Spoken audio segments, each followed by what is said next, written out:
Good morning to all of you. कैसे हैं बेटा आप सब।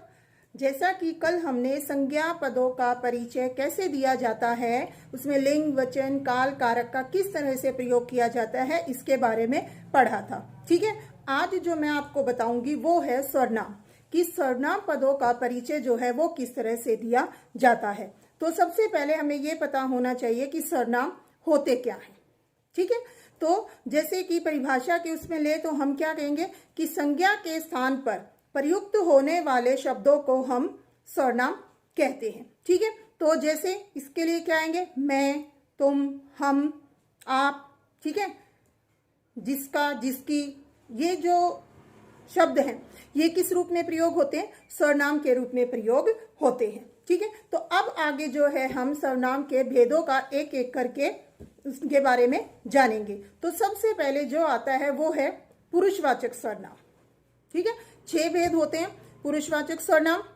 ठीक है, निश्चयवाचक सर्वनाम, अनिश्चयवाचक सर्वनाम, संबंधवाचक सर्वनाम, प्रश्नवाचक सर्वनाम और निजवाचक सर्वनाम। तो इनके बारे में एक एक करके अब हम जानेंगे। तो सबसे पहले आता है पुरुषवाचक सर्वनाम, यानी कि जो बोलने वाला है वो किसके बारे में हमें बता रहा है। बोलने वाला, इनमें 3 चीजें होती है मुख्य रूप से, एक बोलने वाला, एक सुनने वाला और एक तीसरा जिसको हम अन्य बोलते हैं, मतलब जिसके बारे में ये दोनों बातें कर रहे हैं। ठीक है, तो जैसे मैं, हम, इनसे जो शब्द बनेंगे वो उत्तम पुरुषवाचक सर्वनाम में आ गए। तू, तुम, आप, इनसे जो बनेंगे वो किस में आ गए, मध्यम पुरुषवाचक में आ गए। वे जो है, ये किस में आएंगे, अन्य पुरुषवाचक सर्वनाम में। जैसे अगर पद परिचय देना हो उत्तम पुरुषवाचक सर्वनाम का, तो हम कैसे देंगे, मैं घर जा रहा हूं, इसमें मैं का पद परिचय दीजिए। तो मैं क्या है, उत्तम पुरुषवाचक सर्वनाम। जा रहा हूं, इसके अनुसार इसके लिंग और वचन जो है वो बनेंगे। पुल्लिंग हो गया, एक वचन हो गया, और क्रिया का करने वाला है तो कर्ता कारक हो गया, और साथ में जा रहा हूं क्रिया का कर्ता। तो ये है, इस तरह से हमें प्रथम का भी, मध्यम का भी और अन्य का भी, इनका जो है वो एग्जाम्पल्स, उदाहरण देने हैं, और इसी तरह से उनका पद परिचय आएगा। दूसरा है हमारा निश्चयवाचक सर्वनाम। निश्चय यानी जो किसी व्यक्ति, वस्तु, घटना की तरफ निश्चित रूप से इशारा करे, वो हमारा किस में आएगा, निश्चयवाचक सर्वनाम में। इसके लिए जो मुख्य शब्द हैं वो कौन से हैं, यह और वह। जैसे अगर मैं कहूं यह मुझे दे दो, वह इधर ले आओ, तो ये क्या है, मतलब यह वह, मैं निश्चित रूप से किसी चीज की तरफ इशारा करके बता रही हूं कि मुझे ये चाहिए। ठीक है, तो ये यह और वह जो है वो निश्चयवाचक सर्वनाम में आते हैं। जैसे मेरा घर यह नहीं वह है। ठीक है, तो यह वह, यह जो है वो किसके लिए आता है, नजदीक वाली चीजों के लिए आता है, और वह जो है वो दूर वाली चीजों के लिए आता है।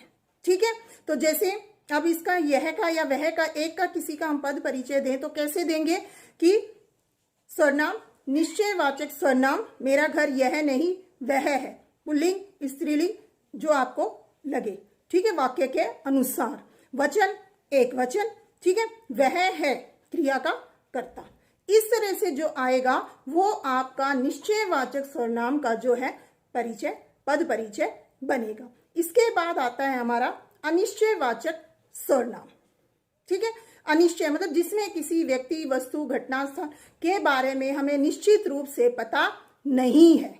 क्या है, पता नहीं है। इसके लिए भी 2 शब्दों का प्रयोग होता है, कोई और कुछ। ठीक है, तो सबसे पहले जैसे कोई का ले, कोई जो है वो प्राणीवाचक संज्ञा के लिए आता है, और कुछ जो है वो वस्तुओं के लिए आता है। जैसे हम कहें कोई आया है। ठीक है, तो कोई मतलब कोई भी हो सकता है, तो इसका पद परिचय हमारा कैसे बनेगा, सर्वनाम, अनिश्चयवाचक सर्वनाम। ठीक है, आया है तो क्या हो गया, पुल्लिंग हो गया, एक वचन हो गया, और आया है क्रिया का कर्ता। ठीक है, इसी तरह से अगर हम कुछ का ले, दाल में कुछ गिर गया है, कुछ मतलब कुछ भी। ठीक है, तो ये भी इसी तरह से जो है वो अनिश्चयवाचक का जो उदाहरण बनेगा। ठीक है, इसके बाद जो आता है हमारा प्रश्नवाचक सर्वनाम। ठीक है, प्रश्नवाचक सर्वनाम, इसमें क्या है, किसी व्यक्ति, वस्तु, स्थान, घटना आदि से संबंधित प्रश्न किया जाता है। ठीक है, वह कहाँ है, वह क्या कर रहा है, वह कहाँ जा रहा है, इन पदों का परिचय देना, वो किसके अंतर्गत आएगा? हमारा प्रश्नवाचक सर्वनाम के अंतर्गत। ठीक है, वह क्या कर रहा है, अगर इसी को ले हम उदाहरण के रूप में, तो क्या का पद परिचय क्या बनेगा? आपका सर्वनाम। ठीक है, प्रश्नवाचक सर्वनाम। ठीक है, पुल्लिंग, एक वचन। ठीक है, और वह क्या कर रहा है क्रिया का कर्ता। तो ये जो है वो हमारा प्रश्नवाचक का उदाहरण बनेगा। इसके बाद आता है संबंधवाचक सर्वनाम। ठीक है, संबंध यानी कि वाक्य में प्रयोग हुई पहली संज्ञा या सर्वनाम का दूसरी संज्ञा पदों से संबंध बताना जो है वो संबंधवाचक सर्वनाम कहलाता है। इसमें मुख्य रूप से जो है कहावतें जैसे हम बोलते हैं वो भी आती हैं, जैसे जैसी करनी वैसी भरनी, जिसकी लाठी उसकी बहन, वह लड़की आई है जो कल ट्यूशन पर गई थी। तो ये क्या? आपस में संबंध बताना। तो इसमें पद परिचय जो बनेगा हमारा वो कैसे बनेगा? फिर सर्वनाम, संबंधवाचक सर्वनाम। ठीक है, जिसकी लाठी उसकी भैंस, स्त्रीलिंग हो गया, एक वचन हो गया। ठीक है, तो दो वाक्यों को आपस में जोड़ने का कार्य कर रहा है, तो ये किसमें आएगा? संबंधवाचक सर्वनाम में। इसके बाद जो आता है हमारा वो क्या आता है? वो है निजवाचक सर्वनाम। निज यानी अपना, जिसमें अपने लिए कुछ बताया जाता है। ठीक है, मतलब जैसे मैं स्वयं खाना बना लूंगी, जो ये स्वयं शब्द है ये हमारा क्या है?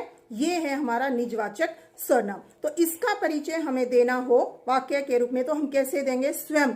ठीक है, सर्वनाम, निजवाचक सर्वनाम, बना लूंगी, स्त्रीलिंग, एक वचन, और मैं जो करता है, ठीक है, उसके कार्य पर बल देने वाला। आ गया सबको समझ में? इस तरह से हमें ध्यान रखना है कि किसी भी सर्वनाम पद का परिचय देते समय हमें किन किन चीजों का ध्यान रखना जरूरी